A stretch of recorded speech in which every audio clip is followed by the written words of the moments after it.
Hello, my name is Steve. I'm David. And you're listening to Weekly Ranma. This week's episode is O Cursed Tunnel of Lost Love, Let My Love Be Forever. Episode starts off with Shampoo and Ukyo fighting each other for Ranma's love. And then Culling brings up a place that might present itself to be the perfect opportunity to at least get Akane out of the way. A remote love tunnel that's cursed and causes the couple that traverse it to split up forever. So they get the entire cast together and they take a trip to this remote mountain, essentially haunted house. Haunted journey through a cave system, essentially. With the entire intent of having Ranma and Akane be coupled as they cross the finishing line to destroy any semblance of romance they have, which, joke's on them, they hate each other so much and fight so much that they scared the ghosts away and nothing happened. In fact, all of the couples, nothing happened to them. We just get this comedic journey through a haunted house that's in a mountain and a lot of back and forth between Ryoga's passion for Akane trumping his desire to see the plan go through to ensure that he can try to get Akane. So ultimately in the end, Akane and Ranma go through the end of the tunnel, are fighting and arguing with each other so much, all the ghosts whose intent is to break them up decide to back off and be like, our work is done here.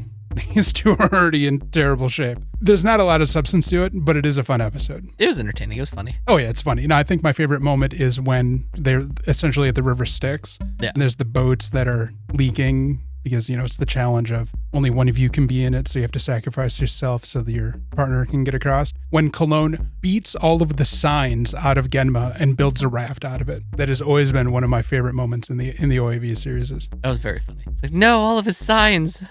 And then Kuno and Nabiki using him as pretty much a weapon to get through the entire thing. Where he's like, I'll give you 5,000 yen to get out of the boat. She goes, make it 10,000. And then can't remember, but he gets knocked out of it. And she's like, Ryoga knocks him out.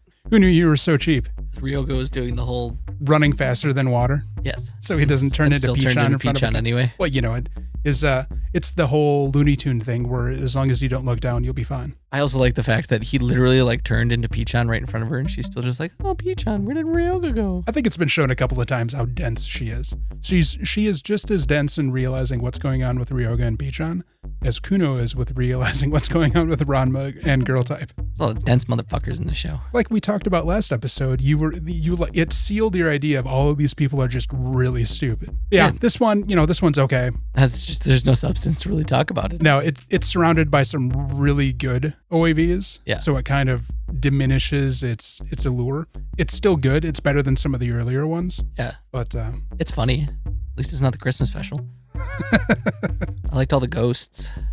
This probably showed up in the manga, given that I think almost all of these, probably not the Christmas episode, appeared in the manga. It does show up in the manga.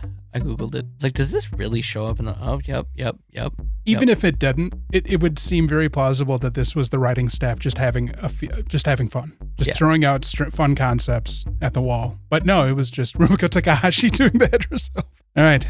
After this one, we got two left. And I do think that was kind of funny too, of Kadachi and the ninja. Oh, Sasuke? Yeah. Just like... The fill-in for Gosen Kuki? Yes. Just like, what are we doing in here? The entire cast was performative in this episode for unknown reasons. Poor Shampoo, as a cat clinging to the boat. It's all Yukio's fault.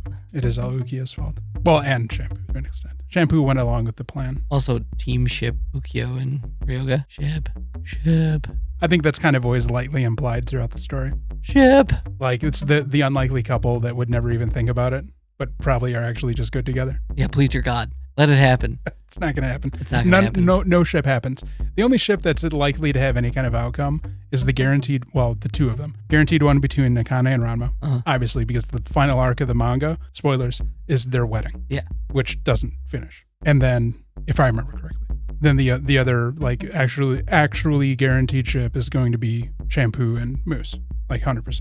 And what's her face in the doctor? Kasumi and Dr. Tofu.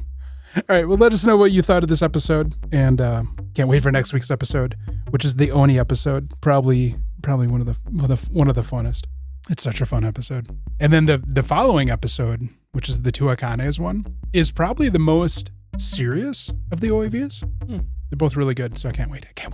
All right, thanks again for listening. Don't forget to like and subscribe. Hit that bell so you get notified when we have new episodes dropping. And don't forget about the Friday episodes of the podcast, where we're currently reviewing 3 brand new series, Journal with Witch, Season 3 of Jujutsu Kaisen, the first part of the Culling game arc, and Season 2 of My Hero Academia Vigilantes. So, seeing as Weekly Ranma is potentially permanently coming to an end soon, we're going to be filling this space moving into the next season with a brand new show that we will announce in a couple weeks. So stay tuned for that. Otherwise, thanks again. Talk to you guys next time. Deuces.